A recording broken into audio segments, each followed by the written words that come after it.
African Business in China, c'est à la suite du Doing African Business in Mali qu'on avait fait la semaine dernière, du groupe Africasia. Et donc le programme d'aujourd'hui, ça sera surtout par rapport pour Africasia, donc le voyage et puis le réseau Africasia pour le forum de Canton qui aura lieu en Afrique, mais surtout montrer avec Africasia l'importance du réseau, et même ceux qui souhaiteraient faire des échanges entre l'Afrique, l'Europe et l'Asie, en profitant effectivement du large réseau de Africasia. L'occasion nous est donnée aujourd'hui, mais également aux gouvernants, aux hommes d'affaires, aux populations. L'occasion est donnée de se poser des questions difficiles et importantes sur les enjeux d'un monde nouvellement reformaté qu'aucun pays ne maîtrise plus vraiment. Et surtout, sur l'impact que peuvent avoir les processus de croissance, mais aussi les processus de crise dans les pays importants, l'Union européenne, les États-Unis, le Japon, la Chine, la Russie, sur les partenaires plus faibles, moins armés, des pays du Sud, et en particulier de l'Afrique. Et c'était les Camerounais qui s'occupaient surtout de tout ce qui était agriculture, tout ce qui était produits agroalimentaires. Alors, bon, tout pousse, vous jetez 2-3 graines, vous partez quelques temps, vous revenez, paf, il y a plein de choses qu'on poussait, mais encore faut-il jeter la graine. Et là, bon, les Gabonais n'étaient pas véritablement orientés, si vous voulez, dans cette direction. C'est ce qu'on appelle le Dutch disease. Alors mettez-vous à ma place, pour ceux d'entre vous qui sont économistes ou qui sont étudiants, quand on est obligé d'enseigner à nos étudiants la théorie des coûts comparatifs de David Ricardo. Spécialisez-vous dans le produit qui est le plus rentable pour vous, vendez-le, puis avec l'argent, vous achèterez les autres trucs à côté. C'est horrible, ça nous fait mal au cœur. Et ça me rappelle quand André Kolimba, qui était le président de la République centrafricaine, me disait « Écoutez, on ne vous demande pas d'enseigner à vos étudiants la théorie, enseignez-leur. Que doit-on faire aujourd'hui pour que demain, en Afrique, ça aille mieux ?» C'était clair, c'était net, c'était précis, et à la limite, j'étais de son avis. Mais alors, quand il fallait donner aux étudiants les arguments qui leur permettaient de continuer leurs études après dans les universités américaines ou occidentales, leur apprendre ce que c'était, que les bases de la théorie économique, ça devenait évidemment compliqué de leur parler de Heckscher, Lynn Samuelson et des autres. Alors, le cas le plus difficile peut-être, c'est celui du Nigeria. Où au Nigeria, vous avez 350 milliards de dollars, si vous voulez, de PIB pour 180 millions d'habitants, mais où surtout, ce PIB est constitué d'exportations pour 42%. Alors ça, c'est un problème. C'est un problème, bien entendu, parce qu'on s'aperçoit très très vite que s'il y a des problèmes avec les exportations, le pays connaît des difficultés. Et en particulier, les exportations du Nigeria, c'est tout de suite du pétrole. Et là, je viens de recevoir un courrier de Loïc Ntoutoum qui me met « Le cours de l'or noir est tombé sous la barre des 50 $, c'est du 21 janvier, contre 115 $ à la mi-juin 2014. » Alors, vous voyez un petit peu, quand on exporte que du pétrole, le Dutch disease, ce que ça veut dire. Alors, l'autre point, le troisième point, c'est les risques de dépendance. Les risques de dépendance des économies africaines par rapport à l'économie chinoise. C'est un signal très fort qui doit être analysé, parce qu'il montre que si des pays, en particulier des pays riches, disons par exemple la Chine, des pays qui travaillent beaucoup avec vous, par exemple la Chine, par exemple les États-Unis, par exemple le Japon, par exemple la Russie, qui étaient des grands pays, ont des difficultés, une crise financière, une crise économique, ils ralentissent leur croissance. Et comme ils ralentissent leur croissance, ils ralentissent leur production, bien entendu. Donc les importations en matières premières, de produits qui viennent d'Afrique, et là, subitement, les Africains s'aperçoivent que c'est surtout avec ça qu'ils mangent, si vous voulez, avec ce qu'ils envoient comme matière première, et un ralentissement des Chinois de leurs importations peut être un problème extrêmement embêtant. Si vous voulez, il faut vraiment savoir que si la Chine attrape froid, l'Afrique éternue. Et c'est absolument vrai. On s'en aperçoit actuellement de plus en plus. Il y a une diminution de la croissance de la Chine, et vous savez qu'en ce moment, c'est plus les 11,4 ou même les 10% de moyenne pendant 30 ans en Chine, c'est actuellement, on en est cette année à 7,4% de croissance en 2014, espérons que ça ne descendra pas plus bas, on en reparlera peut-être. Alors, ce que je voulais dire aussi, c'est qu'il y a autre chose, c'est qu'il y a ce qu'on appelle un phénomène d'élasticité pour les matières premières, c'est-à-dire que si la demande de matières premières diminue de 10%, les cours vont diminuer de 20%. Et pour les produits énergétiques, si on diminue de 10% les achats de produits énergétiques, là, les cours vont diminuer de 30%, asticité égale à 3. Ce qui pose le problème. Si tout le monde se rue vers une production auprès de la Chine, n'y a-t-il pas un risque que les coûts de production, qu'il y ait un accroissement de celle-ci? Vous voulez vers une production, tout le monde se rue vers une à production. produire en Chine. Ah oui, c'est ça, d'accord. J'ai pas parlé de ça. N'y a-t-il pas un risque que justement le made in price augmente justement? Alors, il y a... Et du coup, pour les affaires... Bien sûr, il y a plusieurs risques en même temps. Déjà, les Chinois comprennent que les salaires augmentent maintenant tout doucement chez eux, ce qui leur pose un problème aussi. Que si tout le monde va en Chine, regardez, les meilleurs étudiants veulent aller en Chine. Oui, c'est ça. Et c'est formidable. Et puis, en général, ils rentrent, mais pas toujours. Alors, il est clair que les Chinois vont avoir des gens qui vont être de mieux en mieux payés, leur marge bénéficiaire va légèrement diminuer, et surtout, s'ils vendent moins parce que les autres pays ont des ennuis, ils vont eux-mêmes avoir une croissance qui va commencer à poser problème. Tout est problème, c'est pour ça que je parlais de la pyramide, si vous voulez. Oui, il peut y avoir des variations de prix. On va demander à M. Renaud Sablonnière, qui est le secrétaire général du Forum de Bamako, de nous expliquer rapidement le Forum de Bamako, qui a quand même 14 ans, ou 15 ans. C'est sa 15e année. C'est sa 15e année, et qui permet effectivement aux entreprises, aux associations. Alors je fais une rapide présentation. Moi-même, je suis donc français. Au sein de l'organisation du Forum de Bamako, je suis quasiment la seule tache blanche au sein du Forum de Bamako. Et j'ai fait toute ma carrière dans le domaine bancaire. Ensuite, je suis devenu magistrat. Et ensuite, maintenant, je suis médiateur. Voilà. Alors, rapidement, si vous voulez, sur le Forum de Bamako, ça a été créé à l'initiative d'une personne qui s'appelle Abdoullah Koulibaly, que certains d'entre vous connaissent sans doute autour de la table, et qui est de formation ingénieur, et qui a su... oui, c'est ça, il a d'abord passé son diplôme d'ingénieur, je crois, en France, il est allé se perfectionner aux États-Unis, il a vécu en Belgique, il a vécu dans un certain nombre de pays occidentaux, on va dire. Et puis un beau jour, il s'est dit, tiens, je vais quand même rentrer chez moi, c'est-à-dire au Mali, pour tâcher d'aider le Mali à se développer. Et il a créé de ce fait un institut, une école de gestion, style en France, ce que vous connaissez, Subdeco, HEC, etc. Là-bas, il a créé l'IHEM, Institut des hautes études du management, et qui est ouvert, alors c'est à Bamako, et c'est ouvert, je dirais, aux pays environnants. Et donc pour former les étudiants, c'est-à-dire après l'équivalent du bac ou le bac, quel que soit le pays, et pour les former des étudiants africains pour après ça en faire des gestionnaires tout à fait performants. Et quel que soit le pays, bon. Donc ça a été la démarche initiale. C'est créé dans la foulée de l'IHEM, la fondation du Forum de Bamako. Parce que l'IHEM est parti d'un principe, c'était de se dire, après tout, on va faire une manifestation par an très importante, la plus importante possible, qui va rassembler, et je reprends ce qu'a dit la presse il y a environ 4-5 ans, le Forum de Bamako, c'est le petit Davos africain. En ce moment, c'est tenu, enfin la semaine dernière, le Forum de Davos. Bon, alors c'est peut-être prétentieux, mais enfin c'est la presse qui l'a dit, donc c'est forcément vrai, puisque c'est le journal qui l'a dit. Mais l'idée c'est la même, c'est de rassembler les leaders politiques, les leaders de la société civile et les leaders dans le monde économique en un lieu qu'ils appellent Bamako, dans le cadre d'un forum, et de les faire plancher et de les faire intervenir sur un certain nombre de thèmes qu'on a pu dérouler pendant environ 15 ans. Enfin 14 ans. J'ai effectué ma scolarité en France et à Taïwan. J'ai eu une expérience en business development pour une agence d'architecture durable qui essayait de développer ses affaires en Chine. Et elle avait essayé il y a quelques années, mais ça n'avait pas marché, notamment à cause du volet culturel. Parce que quand on essaie de développer un business dans un pays, bien sûr, il y a le côté business, mais il y a également, quand on a affaire à des gens.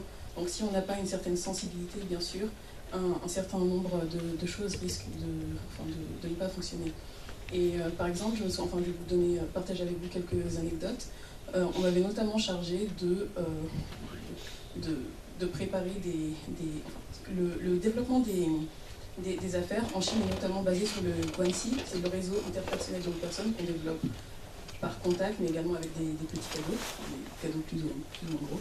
Et alors pour le choix de ces cadeaux, il faut une certaine sensibilité. Par exemple, le fait de choisir des objets pointus peut laisser penser la rupture de liens d'amitié. Ou alors les chaussures. Il y a quelques années, George Bush avait fait une bourde diplomatique. Il avait offert des bottes de cow-boy à un diplomate chinois. Alors que le fait d'offrir des chaussures, dans la culture chinoise, traditionnellement, ça signifie qu'on veut voir la personne partir. Ou alors le fait d'offrir des montres. La montre signifie le temps qui passe, et donc la mort. Donc il faut éviter ce genre de choses-là. Donc il faut vraiment faire attention à plein de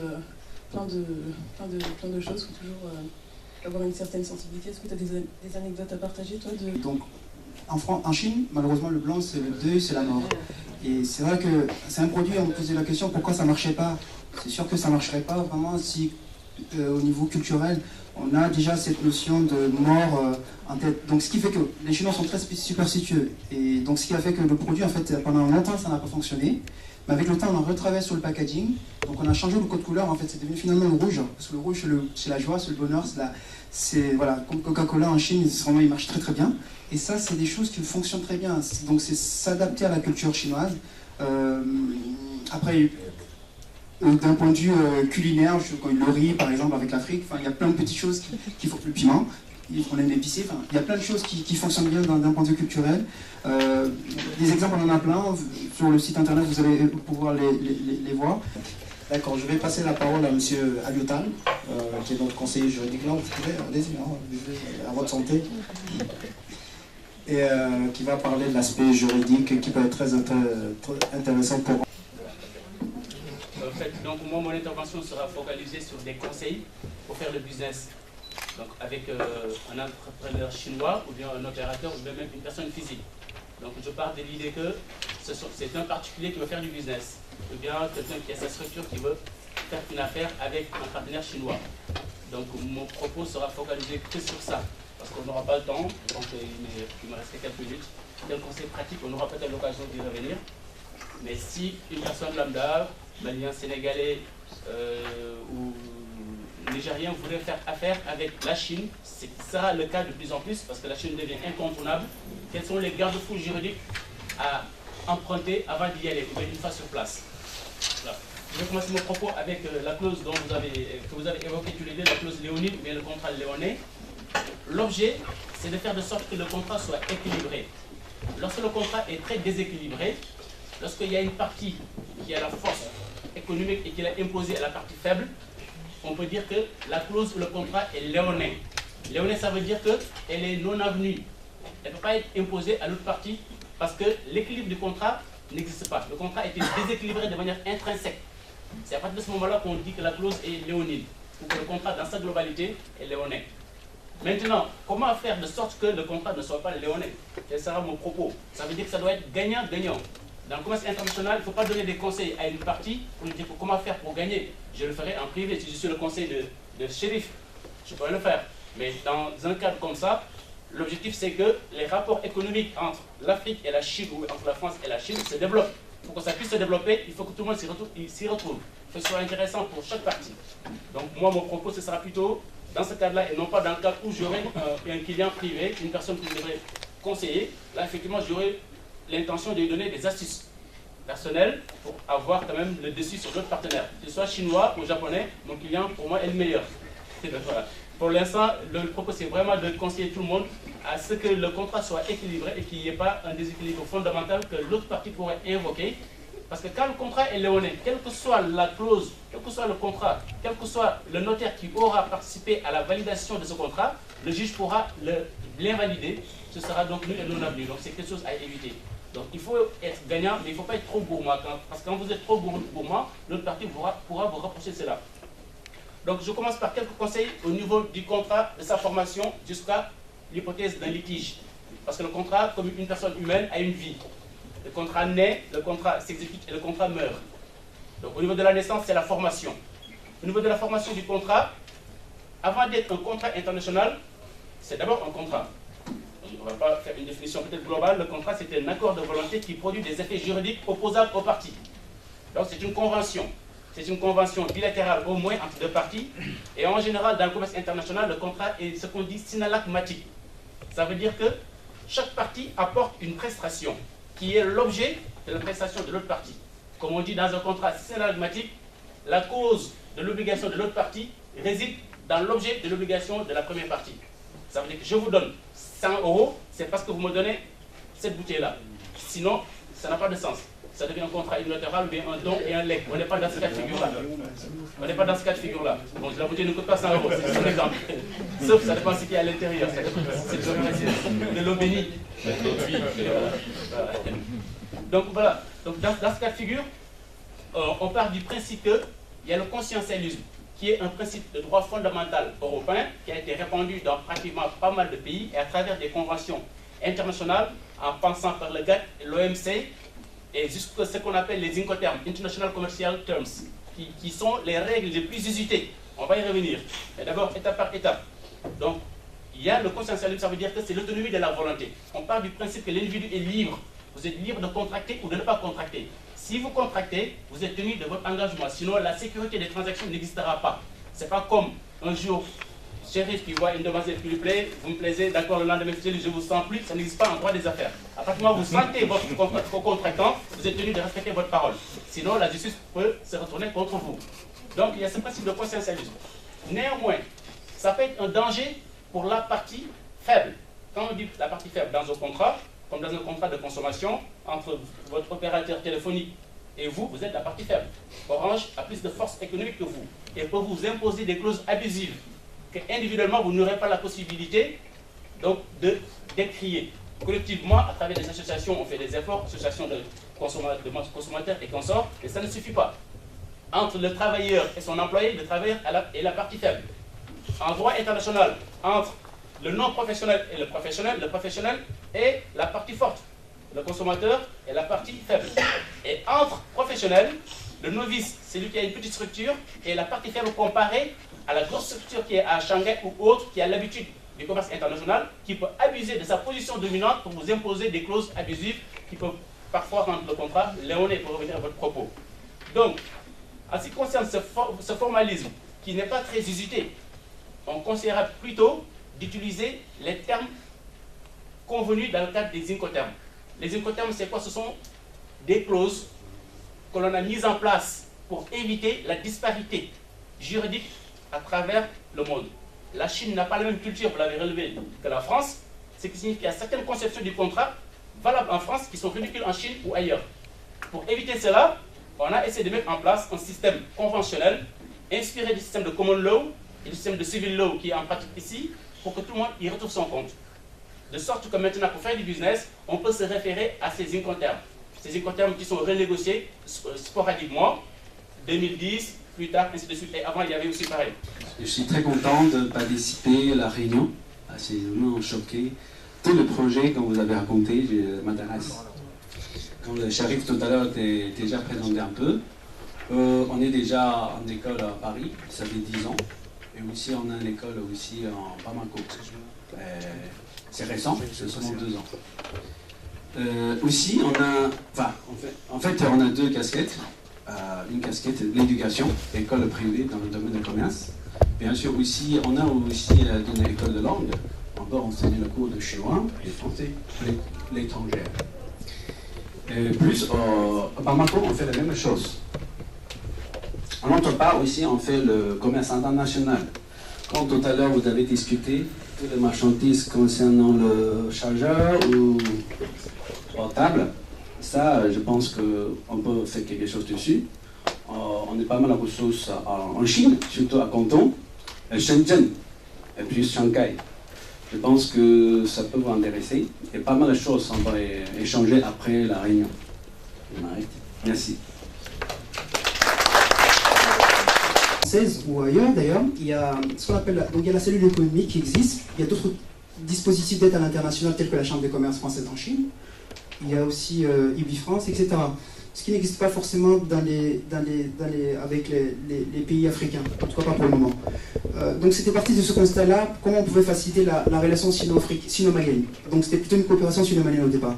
Je suis rentré en France, je me suis rendu compte qu'en fait aujourd'hui, là où j'ai fait mes études, on s'est rendu compte qu'il y avait des personnes qui étaient très intéressées par ce type de projet.